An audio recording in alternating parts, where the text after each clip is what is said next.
सनद रहिब आज को बदलिए, कल बदलेगा। नमस्कार। हर बार की भांति हमारे साथ एक और हरियाणा की राजनीतिक हस्ती हमारे साथ हैं, हंसी से विधायक और हरियाणा सरकार के मुख्य संसदीय सचिव विनोद भैणा। हम आज विनोद भैणा जी से उनकी व्यक्तिगत जीवन और राजनीतिक जीवन के कुछ अनछुए पहलुओं के बारे में विस्तार से चर्चा करेंगे। स्वागत विनोद भैणा जी आपका। धन्यवाद। विनोद भैणा जी, सबसे पहले मैं आपसे जानना चाहूँगा कि आप राजनीति में आए तो आपके रोल मॉडल कौन हैं जिन्होंने आपको ये प्रेरित किया, या उनके जीवन से आप प्रेरित हुए और आप राजनीति में आए? मैं दरअसल ग्रेजुएशन करने के बाद गांव में ही रहता था, छोटा मोटा बिजनेस करता था, खेत देखता था। तो मेरे पिताजी गांव में सरपंच रहे लगातार 20 साल। मैं जब देखता था वो गांव वालों की सेवा करते थे और मुझे भी ये लगा कि भाई राजनीति में आके जनता की अच्छी सेवा की जा सकती है। तो सबसे पहले जब मेरे पिताजी ने सरपंची का पद त्यागा लगातार 20 साल सरपंच बनने के बाद, तो लोगों ने मुझे कहा, जी आपके पिताजी तो अब आगे चुनाव नहीं लड़ रहे, आप चुनाव लड़ लो। तो मेरी उम्र मात्र 30 साल होगी। तो मैं जज्बा था मेरे अंदर भी जन सेवा का, तो मैंने सरपंची का चुनाव लड़ लिया और सरपंच का चुनाव मैंने लड़ा और गांव वालों ने एक तरफा यानी कि करीब 1000 वोट से मेरी जीत कराई। तो मैंने एक प्लान सरपंची की। अगली प्लान में मुझे लगा कि भाई जो मेरे दिल में बात थी जन सेवा की, वो सरपंच रहते पूरी नहीं हो सकती, क्योंकि सरपंच के पास ना कोई बजट होता, ना कोई ताकत होती। उन दिनों में बजट होते नहीं थे, लोगों को उम्मीद बहुत ज़्यादा होती है। तो अगली बार मैंने सोचा भाई मैं चुनाव नहीं लड़ता, मगर लोगों ने फिर एक बार आके मुझे कहा कि जी आपको चुनाव लड़ना पड़ेगा। तो लोगों के प्रेशर में, लोगों के दबाव में आके मेरे को दोबारा भी चुनाव लड़ना पड़ा और चुनाव में लड़ा तो दूसरी बार फिर चुनाव जीत गया मैं। फिर भी जो भी मेरे से बन सकता था मैंने जनता की सेवा की। इससे जब अगला समय आया तो हमारा गांव रिजर्व हो गया, सरपंच यानी कि दलित समुदाय से बनेगा। जबकि 5-6 प्लान हम लगातार सरपंच हमारे परिवार में, मेरे पिताजी और मैं रहे। दलित समाज का सरपंच रिजर्व होने के बाद कुदरती तौर पे सरपंची से हम हट गए। तो मैं जब तक मेरे बच्चे भी थोड़ा बड़े हो गए थे, उनको स्कूल पढ़ाने के लिए मैं हांसी आया। हांसी में एक जन सेवा का जो मेरे अंदर जज्बा था, वो मैंने चाहे मैं पद पे रहा या ना रहा, तो मेरे अंदर वो जज्बात रहे कि जन सेवा मैं करूं। मैं राजनीति में से हटके भी जन सेवा मेरा एक उद्देश्य था। चौधरी वीरेंद्र सिंह हमारे विधायक होते थे नारनौल हल्का से, वो IPM भी रहे, अच्छे ऊंचे पदों पर रहे। मुझे उनके साथ भी काम करने का मौका मिला और वो उनके अंदर भी एक जन सेवा का जज्बा ही होता था। तो आहिस्ता आहिस्ता मैं जब हांसी रहने लगा तो मेरी मुलाकात चौधरी भूपेंद्र सिंह हुड्डा से हुई, बहन कुमारी शैलजा जी से हुई। तो मैं इनके माध्यम से, हालांकि ये सरकार में नहीं थे, मगर छोटे मोटे काम मैं इनसे करवा लेता था। और एक पार्टी की जिम्मेवारी भी, चौधरी भूपेंद्र सिंह हुड्डा इस प्रदेश के कांग्रेस पार्टी के प्रधान थे, तो उन्होंने छोटी मोटी जिम्मेवारी भी मेरे को सौंपी और मैंने वो जिम्मेवारी भी बखूबी निभाई। और 2000 में माननीय मुख्यमंत्री जो आजकल हमारे चौधरी भूपेंद्र सिंह हुड्डा जी हैं, इनके प्रयासों से मुझे 2000 में विधानसभा का चुनाव की टिकट मिली कांग्रेस की, मगर यहाँ 5 कोना मुकाबला होने में यहाँ से चुनाव में हार गया। बस जब से मेरे दिल और दिमाग में एक बात आई कि राजनीति में रह के आदमी अच्छी सेवा कर सकता है, उसकी एक दायरा भी बढ़ जाता है, लोग भी उसके पास आते हैं। तो मैं 2000 का चुनाव बेशक हार गया, मगर 2000 से 2005 तक मैंने जो संकल्प लिया कि मैं हर घर में पहुंचूंगा, हर द्वार पे पहुंचूंगा, हर गांव में, हर गली में जाऊंगा और मैं लोगों से मिलूंगा। हो सकता है अगली बार मुझे लोग मौका दे दें, मगर अगली बार 2005 में कांग्रेस पार्टी ने मुझे टिकट नहीं दिया और मैं चुनाव क्षेत्र में बतौर आज़ाद उम्मीदवार लड़ा 2005 में और करीब 4,000 साढ़े 4,000 वोट से। हालांकि 2005 में कांग्रेस पार्टी का तूफान था। जब से हरियाणा बना है 1966 से लेके आज तक इतनी सीट कांग्रेस पार्टी की कभी नहीं आई जितनी 2005 में आई थी। उस तूफान के बावजूद भी लोगों ने मुझे बहुत अच्छी तरह से रिस्पॉन्स दिया और मात्र 4 साढ़े 4,000 वोट से मैं चुनाव हार गया। मगर जो लोगों ने मुझे प्यार दिया, लोगों ने जो मुझे अपना आशीर्वाद दिया, उस आशीर्वाद और प्यार के बलबूते पे मैंने पीछे मुड़ के नहीं देखा, मैं आगे बढ़ता ही गया। हालात ऐसे बदले कि मैं क्योंकि बतौर आज़ाद उम्मीदवार चुनाव लड़ चुका था, तो उसके बाद मैंने हरियाणा जनहित कांग्रेस ज्वाइन कर ली और हरियाणा जनहित कांग्रेस ने भी मुझे टिकट दिया और मैं 2009 में चुनाव जीत गया। चुनाव जीतने के बाद ऐसे हालात आए कि कांग्रेस पार्टी की 40 सीटें आई, लोकदल इंडियन नेशनल लोकदल की 31-32 सीटें आई और हरियाणा जनहित कांग्रेस की 6 सीटें आई, बीजेपी की 4 सीटें आई, बाकी कुछ हमारे भाई इंडिपेंडेंट जीत के आए। मतलब स्पष्ट बहुमत किसी पार्टी को नहीं मिला। तो हमने जो हमारे दल के 6 विधायक थे, उसके नेता कुलदीप बिश्नोई जी थे, हमने 6 के 6 विधायकों ने एक मीटिंग की और ये फैसला लिया कि हरियाणा की जनता ने फैसला कांग्रेस पार्टी के हक में दिया, क्योंकि अगर हम सिंगल लार्जेस्ट पार्टी देखते तो कांग्रेस पार्टी थी और इंडिपेंडेंट जो जीते थे उन्होंने भी कांग्रेस पार्टी का समर्थन कर दिया और कांग्रेस पार्टी की सरकार भी बन गई थी। तो हमने उसके बाद सोचा कि क्योंकि हम विचारधारा हमारी कांग्रेस की थी शुरू से ही, कुलदीप बिश्नोई जी और कोई भजनलाल जी भी कांग्रेस पार्टी से ही संबंध रखते थे, हमारी विचारधारा हमारी सबकी कांग्रेस पार्टी की थी और हम भी ये सोच रहे थे कि कांग्रेस पार्टी में विलय करने से जहां कांग्रेस पार्टी को मजबूती मिलेगी, हरियाणा सरकार को मजबूती मिलेगी, हमारे इलाके में भी विकास की एक बात चलेगी, क्योंकि हम सरकार में रहेंगे तो कुदरती बात है कि हमारे इलाके में भी विकास होगा। तो ये फैसला लेके हम सर्वसम्मति से उठे थे और हमने मीटिंग रख दी थी करनाल में। हम अपने जो फाउंडर मेंबर हैं उनको भी बुलाएंगे और 6 के 6 विधायक भी होंगे और हम वहाँ फैसला लेके फाउंडर मेंबर्स के बीच में और हम कांग्रेस पार्टी में विलय कर जाएंगे। मगर लास्ट मोमेंट पे मतलब हम 5 तो पहुँच गए, कुलदीप बिश्नोई जी वहाँ नहीं पहुँचे। क्या कारण रहे वो तो वो बता सकते हैं, मगर उन्होंने उस फैसले पे आने के लिए मना कर दिया। मजबूरन हम 5 विधायकों को फैसला लेना पड़ा और हमने माननीय मुख्यमंत्री जी से और फूलचंद मुलाना जी से जाके कहा जी हम आपको बिना शर्त सपोर्ट करना चाहते हैं और हम विलय करना चाहते हैं। तो उन्होंने भी हमें स्वागत किया और कहा कि आपको पूरा मान सम्मान दिया जाएगा, आपके इलाके के पूरे काम होंगे, आप आइए। तो हमने कांग्रेस पार्टी में विलय कर लिया। उसके बाद करीब 1 साल तक मैं बतौर विधायक रहा। 1 साल के बाद माननीय मुख्यमंत्री जी ने मुझे चीफ पार्लियामेंट सेक्रेटरी बना दिया। तो तब से जनता के बीच में है, जनता की सेवा कर रहे हैं। हरियाणा में कानून व्यवस्था का बहुत अच्छा स्थिति नहीं है। पिछले दिनों में हरियाणा पूरे प्रदेश में बलात्कार जैसे कृत्य करने के लिए चर्चा में रहा। आपकी पार्टी के ही हाई केंद्रीय नेताओं ने, हालांकि जो ये अलग पिछड़े वर्ग के चेयरमैन हैं पूनिया साहब, उन्होंने तो हरियाणा प्रदेश को बलात्कार प्रदेश तक कह दिया और हाँसी में भी अपराध कम होने का नाम नहीं ले रहा। तो इसके बारे में आप क्या कहें? देखिए, मैं मानता हूँ कि क्राइम है और क्राइम अगर आप हिस्ट्री उठा के देखें, क्राइम हमेशा होता रहा है। चाहे भगवान राम का समय हो तो भी बुरे वक्त बुरे लोग थे, आज भी बुरे लोग हैं। चौधरी भूपेंद्र सिंह हुड्डा जब से इस प्रदेश के मुख्यमंत्री बने हैं, मैं आंकड़ों से साबित कर सकता हूं कि क्राइम रेट कम हुआ है।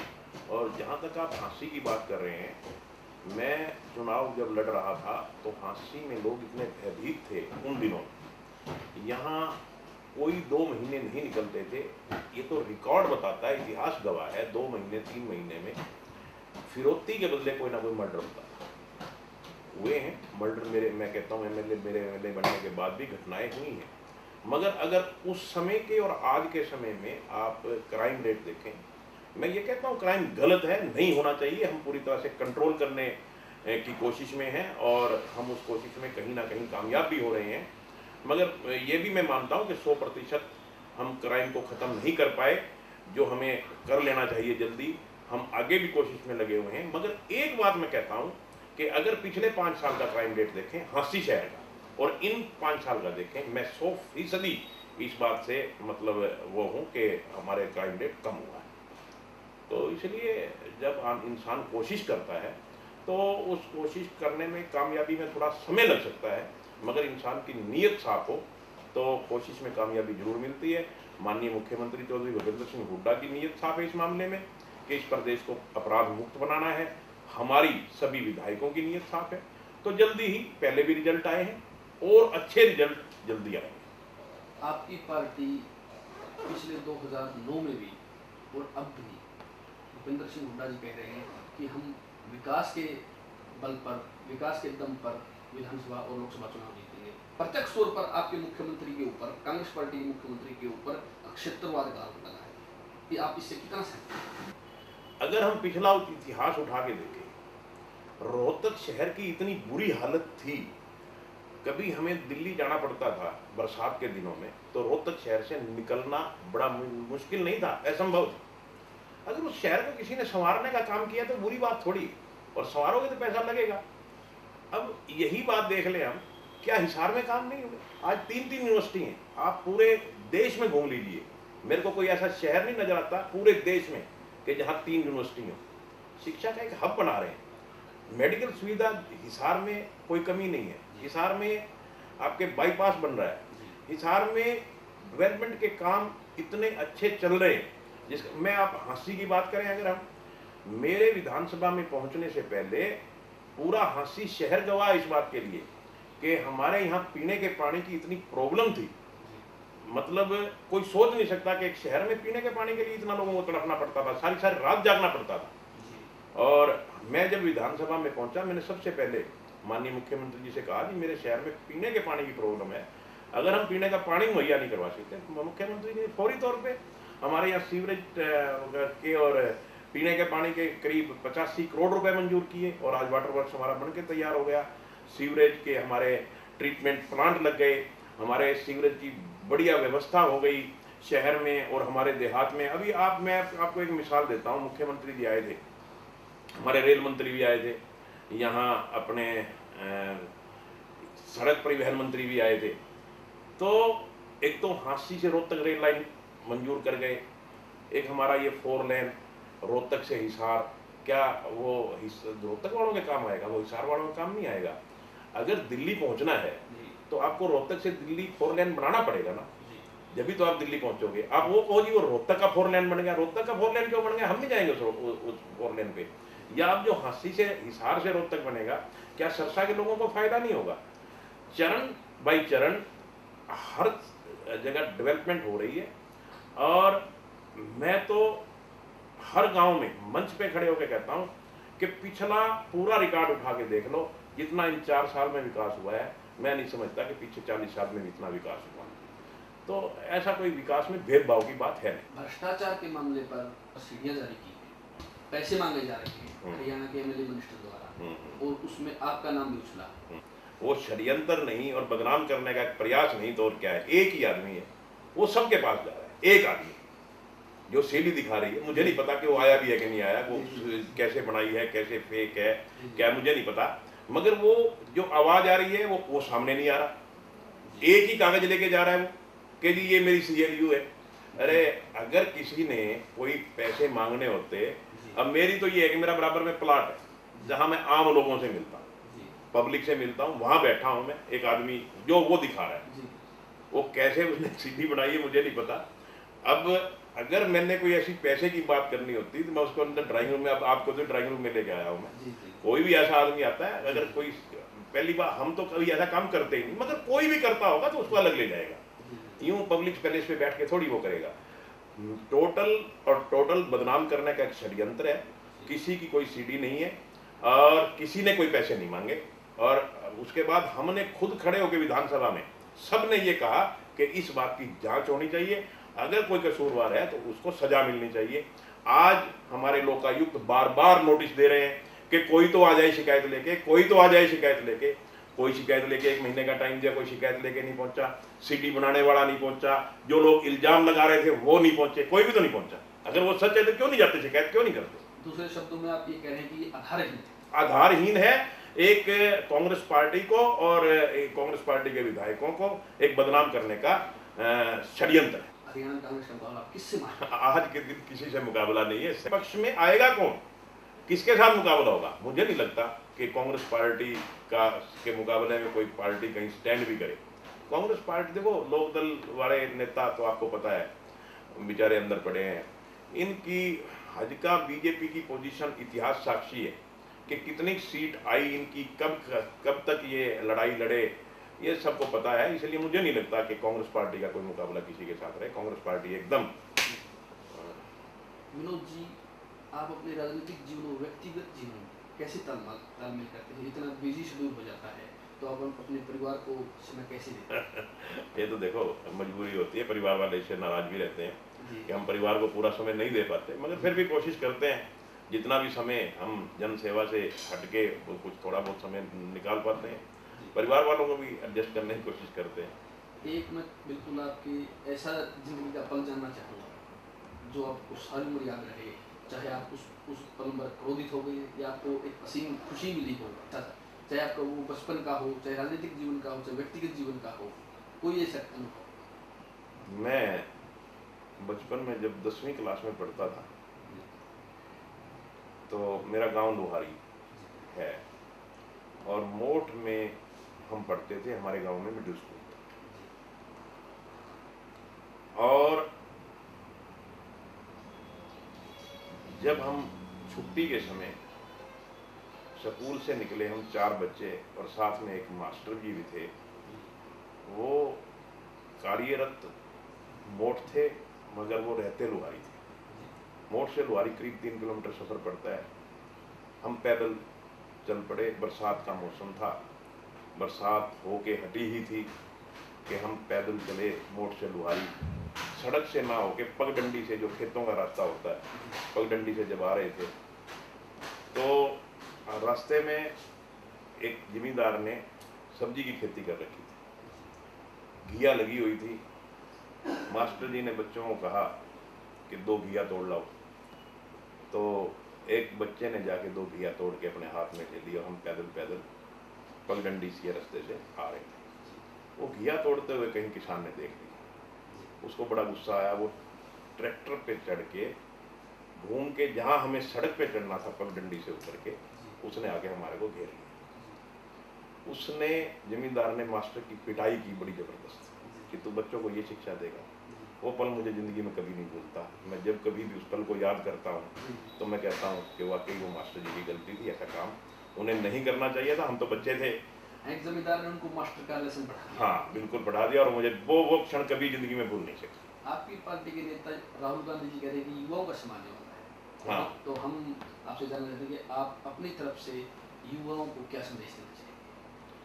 देखिए, युवाओं को मैं तो यही संदेश देना चाहूँगा कि हमेशा जहाँ वो अपनी लाइफ के बारे में सोचें, वहाँ देश के बारे में सोचें। आज के युग में हमारे कई युवा रास्ता भटक रहे हैं, वो मुख्य धारा में आए, कोई नशा वशा ना करें और देश सेवा को अपने मन में एक देश सेवा की धारणा लेके चलें कि हमने देश सेवा करनी है, क्योंकि हमारे युवा ही देश का भविष्य है। और हमारा युवा सजग होगा तो निश्चित रूप से हमारा देश बहुत ज़्यादा तरक्की करेगा। यही मैं युवाओं से अपील करना चाहूँगा कि वो जहाँ अपने नित्य रोज के कार्य करते हैं, वहाँ देश के बारे में ज़रूर सोचें और देश सेवा में हमेशा लीन रहें। ये मेरा युवाओं से कहना है। आपने इतना कीमती समय हमें दिया विनोद जी, उसके लिए बहुत बहुत धन्यवाद।